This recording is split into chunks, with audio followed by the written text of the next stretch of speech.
जी नाज़रीन, खबरों के सिलसिले को आगे बढ़ाते हुए खबर शामिल करते हैं बिहाड़ी से। हमारे ब्यूरो चीफ सैयद अदील गिलानी की बताई हुई तफसीलात के मुताबिक अमीर जमात इस्लामी सिराजुल हक ने तकरीब से खिताब करते हुए कहा है कि करप्ट सियासतदानों ने मुल्क को तमाशा बना दिया है।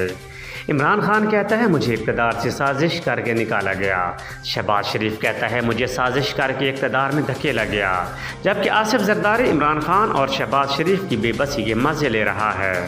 इस वक्त मुल्क में जुल्म और बर्बरियत का निज़ाम है।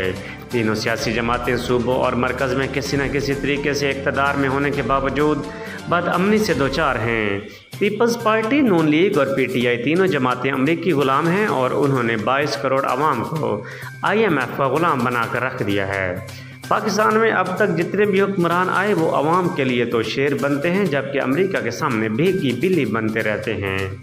PTI हुकूमत ने अभिनंदन को 72 घंटों में भारत के हवाले करके मुल्क के साथ गद्दारी की, जबकि नून लीग और पीपल्स पार्टी की हुकूमतों ने अपने अपने दौर इक़्तिदार में डॉक्टर आफिया सिद्दीकी, यूसुफ रमज़ी एमरजेंसी को अमेरिका के हवाले करके मुल्क को कौम के साथ गद्दारी का सबूत दिया।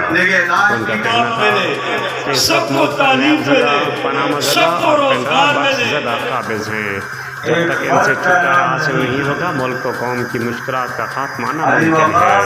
मुल्क में जारी जुल्म और बर्बरियत के खात्मे और अदल इंसाफ की फरावानी निज़ाम निफाज के लिए जमात इस्लामी अमली जद्दोजहद कर रही है।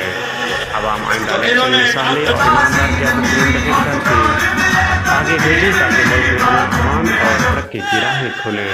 मजलूम औरत का साथ देने के लिए खड़ा हो जाता है